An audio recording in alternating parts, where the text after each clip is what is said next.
Tonight we're focusing in on Zoom with Galaxy AI on the new Samsung Galaxy S24 Ultra.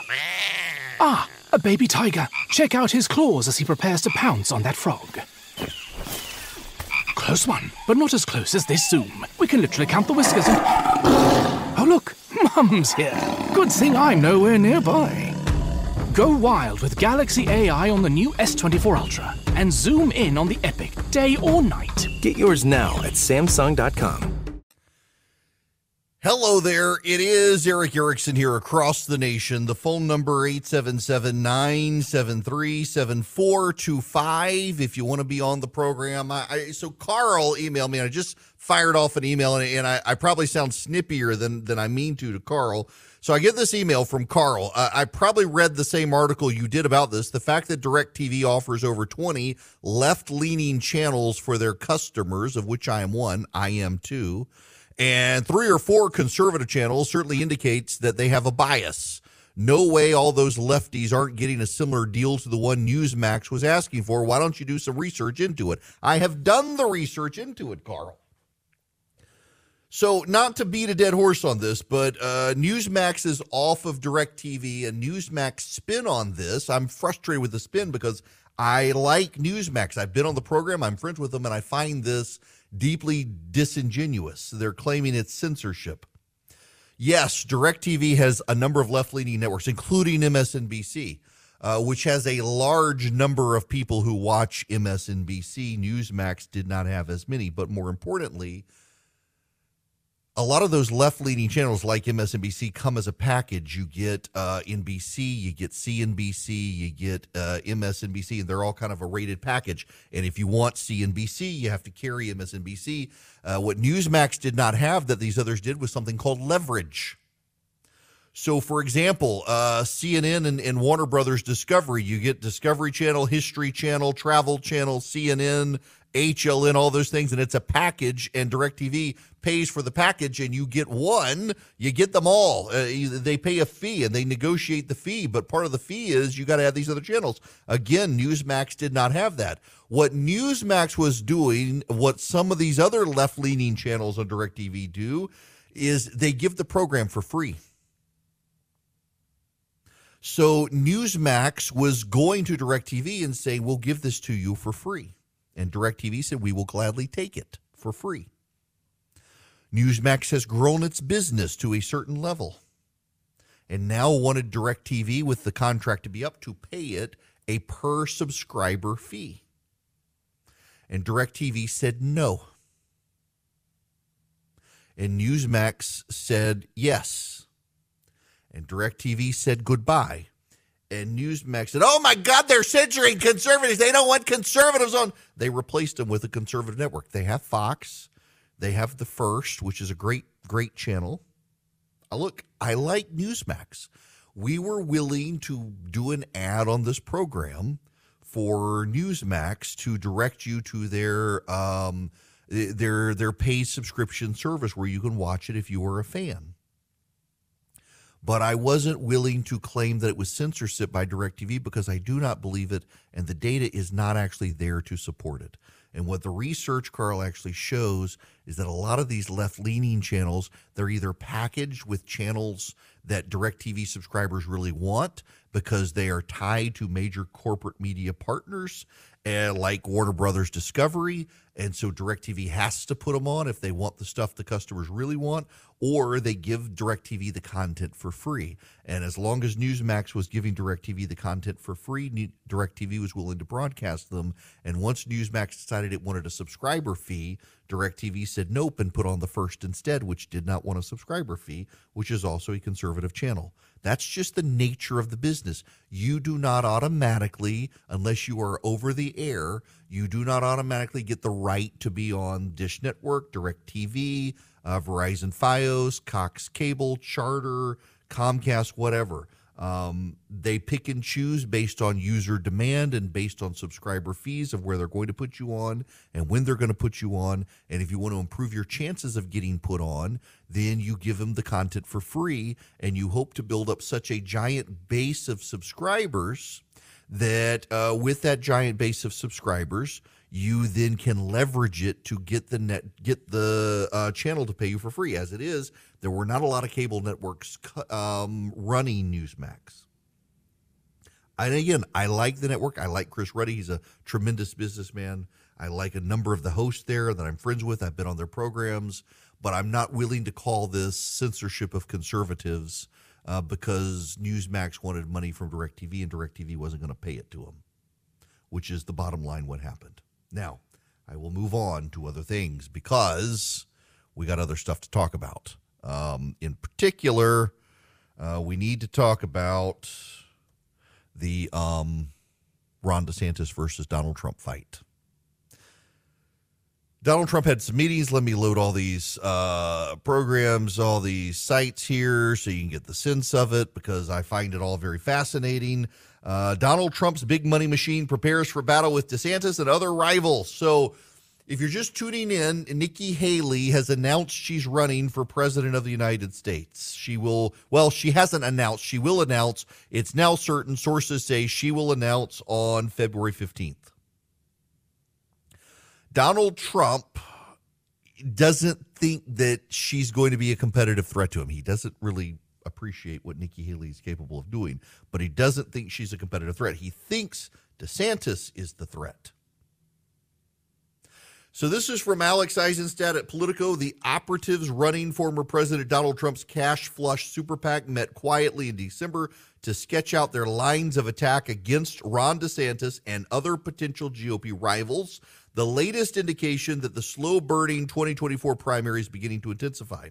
During the meeting, which was held in Alexandria, Virginia, led by Trump Lieutenants Taylor Budowich and Tony Fabrizio, the group pored over confidential polling, went over legal and communication strategies, and laid out a 6-month plan for the race. That plan includes an opposition research initiative targeting DeSantis and other candidates. The early planning foreshadows a coming battle between Trump and his would-be rivals. Trump, who bent the party to his will as president, is intently focused on battling down anyone who will challenge him, especially Ron DeSantis. DeSantis appears to be his biggest threat.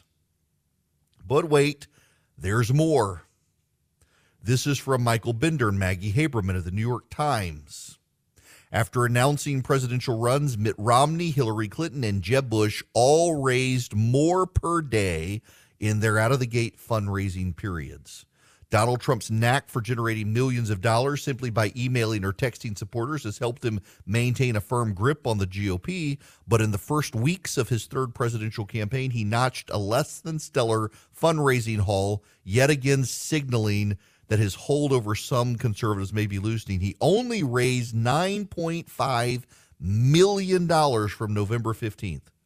That's about $201,600 a day, a fraction of the sums that established frontrunners in past elections.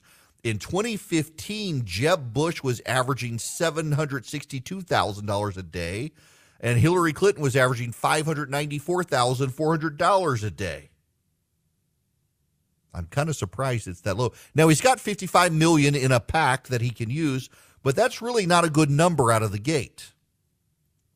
DeSantis, for his part, is ignoring the Trump attacks. I want to play you some audio.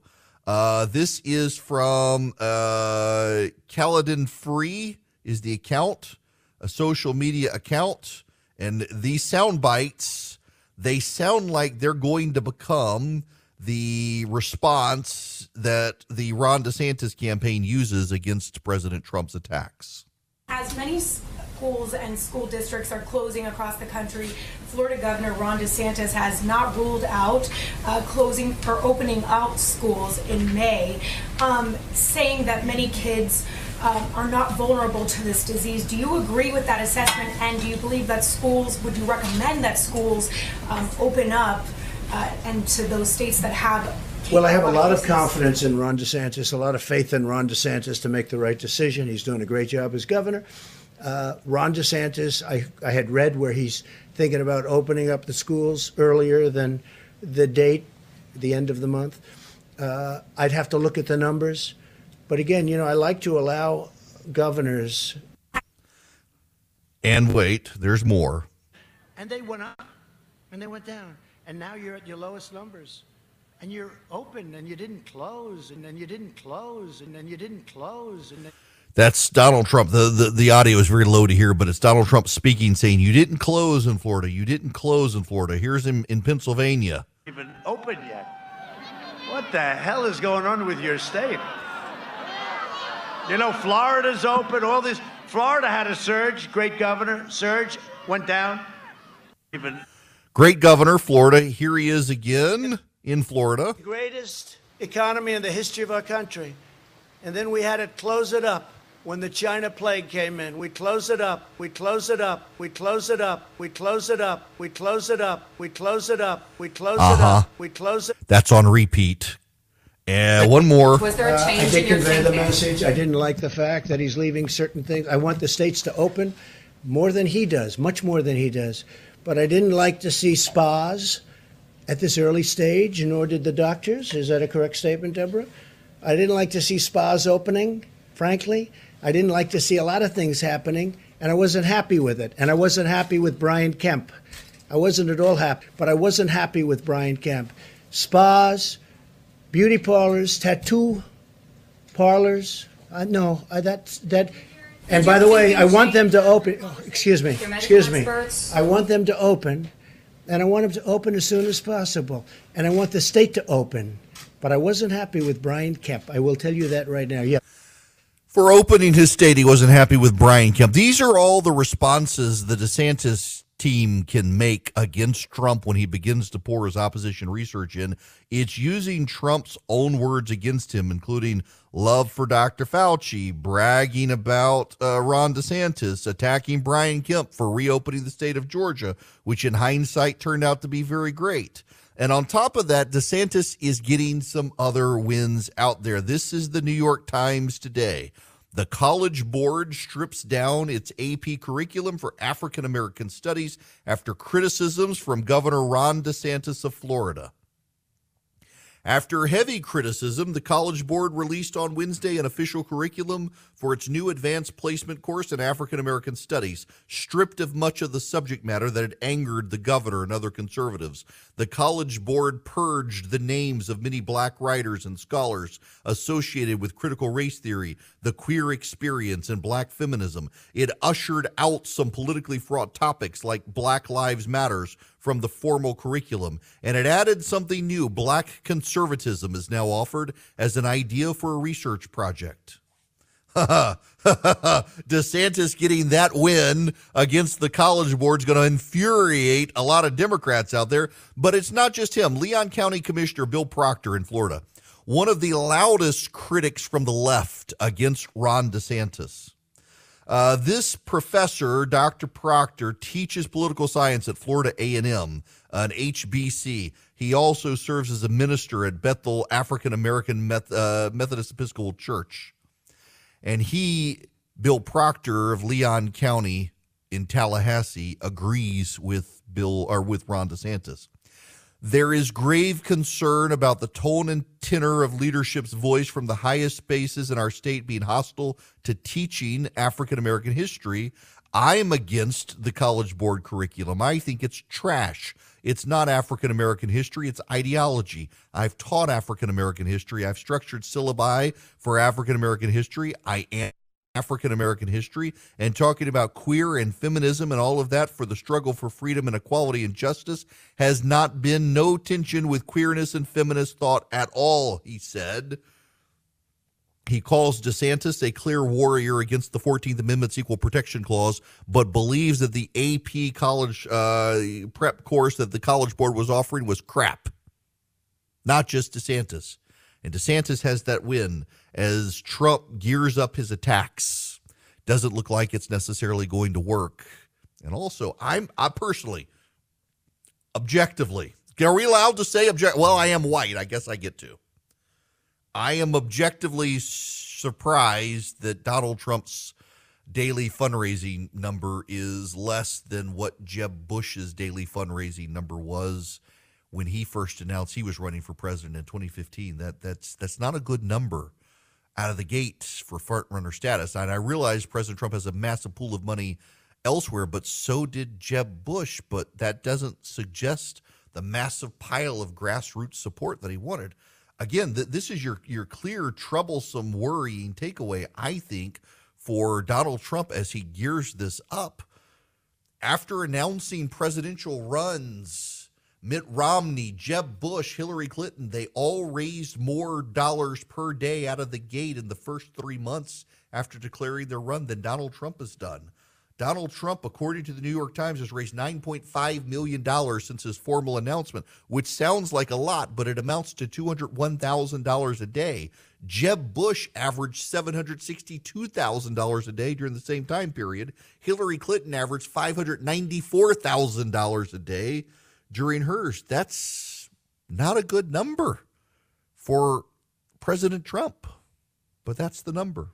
The weather outside might be frightful, but in your bed, you've got super soft Boll and Branch sheets to sleep under. They'll keep you comfortable. They're just the perfect weight. Summer, winter, fall, spring, the perfect weight, and they get softer every wash. And right now, with the weather so cold outside, you want to just be snuggled up inside. They're the perfect sheets under which you and your loved one can snuggle. And right now, you can get 15% off your first set of sheets when you use promo code ERIC at bollandbranch.com. That's Boll and Branch, BOLLAND branch.com. The promo code is ERIC, E-R-I-C-K. Boll and Branch sheets are the perfect 100% organic cotton threads that get softer every wash. Not only do they get softer every wash, but the drape across your body is just perfect. I really enjoy mine. We've got them now on multiple beds in the house. We've just kept buying them because they're so soft. And every wash, they get softer. And right now, get 15% off your first set of sheets when you use promo code ERIC, E-R-I-C-K, at bollandbranch.com.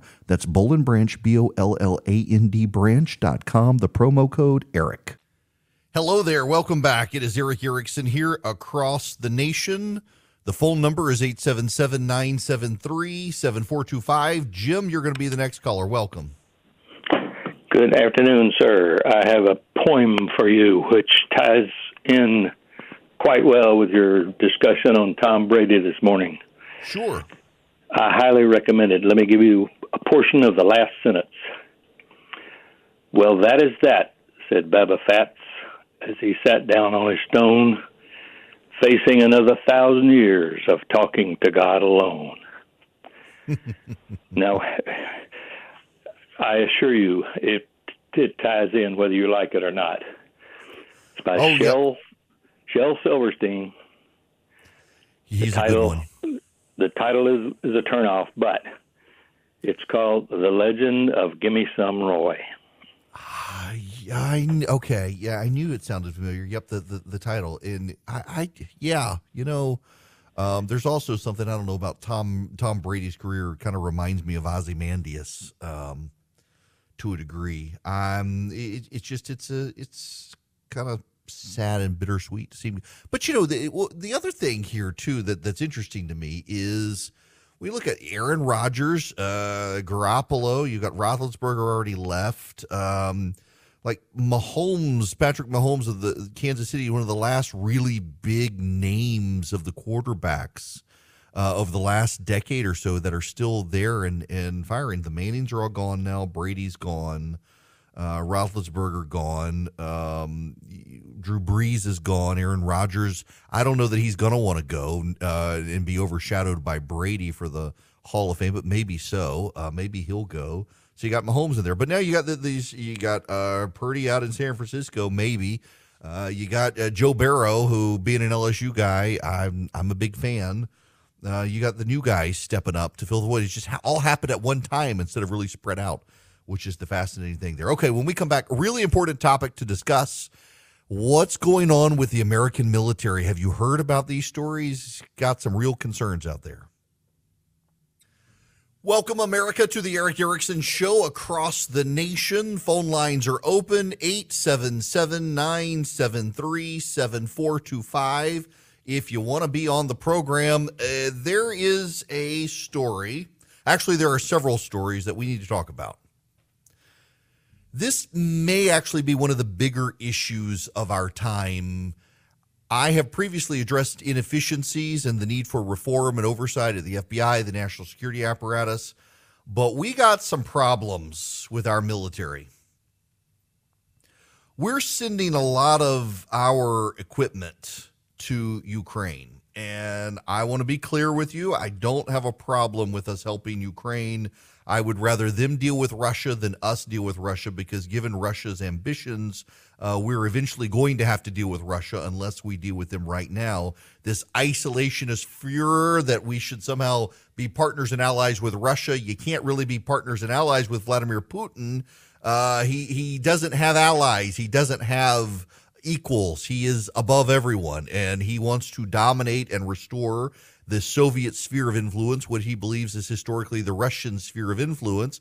So we got to deal with this problem. We're either going to deal with them in Ukraine and let the Ukrainians deal with them, or we ourselves will have to deal with it when he invades Poland, which will happen if we don't deal with him here. He wants to restore the Soviet sphere of influence. And all the people out there say, no, isolationists, stay away. It's not our problem. The Ukrainians blame it. The Ukrainians are not the one who invaded another nation. I thought it was interesting when that lady emailed me the other day full of anti-Semitism that it's not a coincidence. It's the only nation on the planet with a Jewish leader outside of Israel. I think there's a strain of that. It's the largest ground war in Europe since World War II. Let me explain where some, not all, but a large portion of our money is going when we send Ukraine money. We're sending thus far $27 billion to Ukraine as a loan. Ukraine uses that money to pay its military, help buy food for its citizens, and the bulk of that money, the overwhelming majority of that money, then goes to Raytheon, Lockheed Martin, Boeing, American military contractors from which the Ukrainians buy weapons. So we loan Ukraine money, and Ukraine sends it back to our businesses, who then provide jobs in Georgia and Alabama and Texas and Virginia and the like. But there's a problem.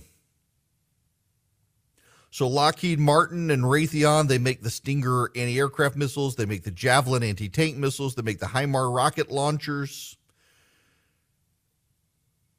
But they're running into problems. They have supply chain problems and access problems. And this is a problem for us. In theory, we should be funding Ukraine. We should not just be funding Ukraine, but we should be allowing them to buy our weapons systems. And in fact, we are disproportionately from all other players giving them our weapons systems. But our manufacturers cannot keep up with manufacturing. And so by giving Ukraine our weapons, we are depriving ourselves of weapons technology we need. And we're going to have to deal with this issue. You see, the arms manufacturers in the United States are running into a lot of problems. The defense sector is down around 6% so far this year in the market, underperforming the broader stock market by 12 percentage points.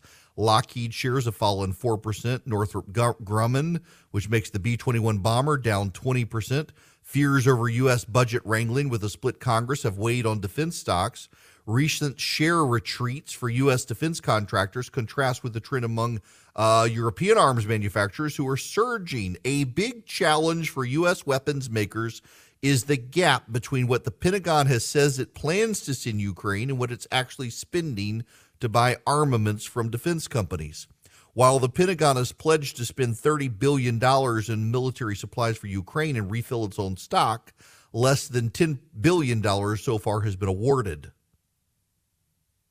One of the biggest lessons learned for the U.S. defense industrial base is the significant consumption rate, says General Mark Milley, chairman of the Joint Chiefs of Staff and the highest ranked military officer. Many of the arms being sent to Ukraine have been drawn from existing inventories, and the production lines for those weapons have gone cold or weren't equipped to respond.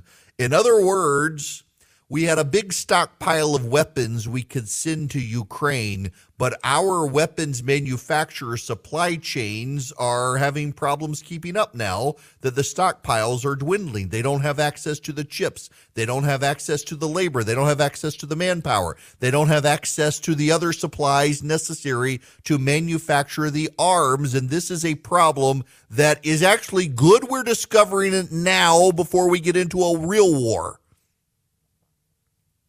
This is a war by proxy. We're allowing the Ukrainians to fight so we don't have to. They're testing our weapon systems on the Russians, the weapons were designed to defeat. And guess what? They work phenomenally well. This gives us an opportunity to fix the problem now. This gives us an opportunity to refine the supply chain problems, but it's not just them. This is from Bloomberg News. U.S. Navy warships have seen fewer days at sea since 2011 because vessels are breaking down more frequently than expected and taking longer to repair, even as the Pentagon struggles to catch up with China's larger fleet. A review of maintenance, repair, and parts replacement for 151 surface warships matched the days underway at sea, shows they faced persistent sustainment challenges that have worsened through 2021. The declining time at sea is a troubling sign, particularly as the U.S. seeks to counter China in the Indo-Pacific region and for a potential conflict this decade over Taiwan. China has the world's largest navy now, according to the Pentagon. The U.S. is getting less out of many of the ships it has. The problem included increased delays in depot maintenance and growing numbers of cannibalizations, adding up to fewer hours that ships were steaming. Parts are considered cannibalized when they're pulled off another ship because crews couldn't get what was needed in the normal supply chain. Let me read you one more paragraph here. Pay attention to this one. The report is a sobering primer for lawmakers and Navy officials who only recently have shifted focus from adding more vessels to the fleet to maintaining maintenance backlogs. It adds to doubts about the Navy achieving a goal of a 350-vessel fleet as desired by lawmakers when it's having major difficulties with its current force of 293. The Navy this month announced a goal of maintaining at least 75 vessels fully combat ready at all times. Details have yet to be spelled out for the project called North Star 75. The Navy's premier destroyer, the Arleigh Burke-class EP21, averaged 7 more cannibalizations per ship in fiscal 2021 than it did in fiscal 2011 and 19 more serious Category 3 and 4 failure reports per ship. The 68 ships built by General Dynamics averaged 20 more days of maintenance delays in 2021 than 2011. We selected 10 ship classes that represent a large portion of the Navy's total ship population, according to the Government Accountability, the GAO, the Government Accountability Office. Specifically, as of November 2022, the selected ship classes represented half the Navy's total ship battle force. We have problems with our military. To break this down for you, our most advanced technical fighters are plagued with problems. We cannot keep our ships at sea because they keep breaking down and parts are in short supply. We're cannibalizing one ship to fix another ship. We can't keep missiles stockpiled for our Army. We can't keep our missile battery stockpiled. They're having delays. They're having supplier problems. We have allowed over time military vendors to buy up so many subcontractors that there are very few subcontractors who compete. Not only that, because there are so few contractors who can compete and subcontractors who can compete, they charge more prices because we've created oligopolies where there used to be a free market because we thought that would be a better situation, and it's not. Our Navy can't keep ships at sea. Our Army can't keep tanks and missiles supplied. Our Air Force can't stay in the sky because the planes are breaking down. And China now has a Navy larger than our Navy. China wants to be the global superpower. And there's a growing sentiment among some Americans that we might as well let them do it. We might as well let China reign supreme. The problem with letting China reign supreme is that if China becomes the dominant global superpower, our values go by the wayside. Our values as Americans, our liberty, our freedom go by the wayside if China is allowed to be dominant. If China is allowed to be dominant, China gets the fair trade deals. We don't. Our costs go up as a society. Our consumer costs go up. Our interest rates go up. Our conversion rates for our currency go up. All of the problems that we have right now get amplified materially, monetarily, systemically across the nation if we allow China to become dominant, and China wants to become dominant. And the only way to stop China from becoming dominant is to compete across all fields, including the military. And we have allowed them now to have a larger Navy than us. We have allowed them now to have a greater weapon supply chain. China, get this, China, a communist nation, has a greater supply of subcontractors for its military weapons building contractors than the United States has. When the Chinese military wishes to build a missile, the Chinese military can go to the companies that make its missiles, and they then have a variety of subcontractors to choose from to get the most competitive rate to build the missile. We've consolidated our defense industry so much in this country that we have a shortage of weapons subcontractors to build the individual components for the major companies to build the overall weapon.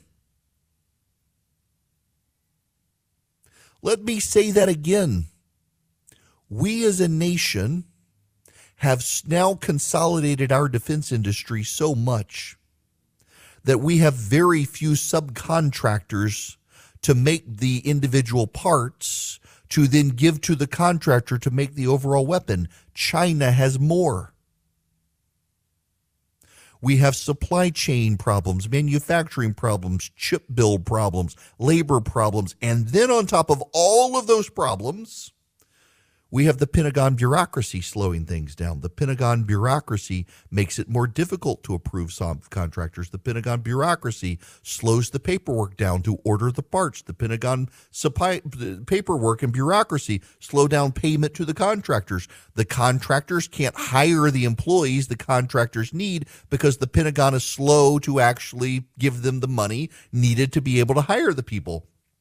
The entire chain of command and supply chain from the Pentagon bureaucracy to the subcontractor has broken down now under bureaucratic governmental inertia. It's slowing us down, building inefficiencies. We cannot compete as a nation anymore. We cannot sustain ourselves unless we do some whole-scale changes to the system, and there doesn't appear to be a desire, a demand, or an impetus within Congress, the White House, or the Pentagon to really fix things. We have a major problem coming. The Air Force, the CIA, the Pentagon expect we could have a real, actual hot war with China within the next 5 years. If we do, we are going to lose, not because we can't beat them, but because we don't have the components to beat them. And you can blame Ukraine for this because Ukraine has gotten so many of our weapon systems. The problem here, though, is not Ukraine. This problem is only revealed because we gave our weapons to Ukraine. That actually helped us realize we have a problem we did not know we had. And now we have time. We have time to fix this problem. If our leaders in this country, in the private sector and the public sector, commit themselves to fix this problem, it is easily fixable with some tweaks to the supply chain, with some tweaks to legislation, with some tweaks to bureaucratic regulation. We can actually fix the problem. But do we have the institutional will to do it? I don't know the answer to that. Now, you need to supply yourself with a great cell phone carrier that is efficient, that gives great service, that helps the causes you care about, that is not weighed down by bureaucratic inertia like so many companies. Years ago, the left came up with an idea to build a cell phone company that you could use, and they would dedicate a portion of their profits to left-wing causes. And my buddy Chris Wilson, great pollster out in Texas, said, you know what, we can do this on the right as well. And he helped start Patriot Mobile, which takes a portion of its profits and funds the causes you care about, from veterans and first responders to the Second Amendment to the pro-life movement. All you have to do is take your business to Patriot Mobile. And to do it, you get free activation with my name by going to patriotmobile.com/Eric. patriotmobile.com/ERICK. You get guaranteed great service. They use the same cell towers everybody else uses. You get to partner with a company that shares your values. They are Christian conservatives. And you know that a portion of their profits that you've helped them make go to the causes you care about. If you're a veteran, a first responder, a teacher, and a member, they give a lot of discounts. You got a lot of lines in your house because multiple kids, we're about to need another cell phone in our house, and it'll be a Patriot Mobile one because we'll get a discount. Not because I do an ad, but because they give everybody discounts for multiple lines. Go to patriotmobile.com/Eric. Become a customer, or you can call them 972-PATRIOT. They have 100% U.S.-based customer service. patriotmobile.com/Eric. Hello, it is Eric Erickson here. Let me see if I can squeeze in Brent's phone call here. He's been waiting patiently about Ukraine. Brent, welcome to the show. Eric, first of all, the more I listen to you, the more I respect you. Thank you for being a sound voice for the Republican Party. We need more voices like yours. Well, thank you very much. Everything you said was everything I was going to say, and thank you for bringing this to light. Like you, I believe we need to do everything we can to assure Ukraine wins. But I just think that sending money that we don't necessarily have and weapons that we don't have is the answer. I think we need a very strategic way to win this. So they don't continue to win. That the issue with China and the Navy is a very big concern. The amount of ports that China is now owning is a big concern. And you are completely correct. The military is facing a very big dilemma, and none of our political officials, elected officials, are saying or doing anything about it, and it's quite concerning. It is, and part of it is you think, well, maybe they know and they just don't want to say it out loud. But I mean, they're saying this stuff out loud, so I mean, what are they oblivious to? And it seems like there's a lot of academic hierarchy now within the military, as opposed to the guys who fought the wars and won the wars and know the problems. A buddy of mine actually who listens just texted me, Brent, thank you for your phone call. Let me tell you, let me read you what Chris wrote. Here's a symptom. There are 3 approved mil-spec manufacturers of paint for the Army, which is currently repainting lots of stuff from desert brown to army green, except they don't have the paint. We got supply chain problems, labor problems, money problems, bureaucracy problems. It just seems like if we had a more forward-thinking administration, they would start thinking about the world that's coming. Something Don Rumsfeld, for his faults, he wasn't a perfect man, but he was very forward-thinking in how the military needed to look in the road ahead. I think he underestimated China as a rival. But we got a lot of things we got to fix as a country when it comes to our military to tackle the challenges that we see on the horizon. All right, you guys have a great day. I will talk to you all tomorrow. Okay, round 2. Name something that's not boring. A laundry? Ooh, a book club. Computer solitaire, huh? Ah, sorry, we were looking for Chumba Casino. That's right. ChumbaCasino.com has over 100 casino-style games. Join today and play for free for your chance to redeem some serious prizes. ChumbaCasino.com. No purchase necessary. Void where prohibited by law. 18+ terms and conditions apply. See website for details.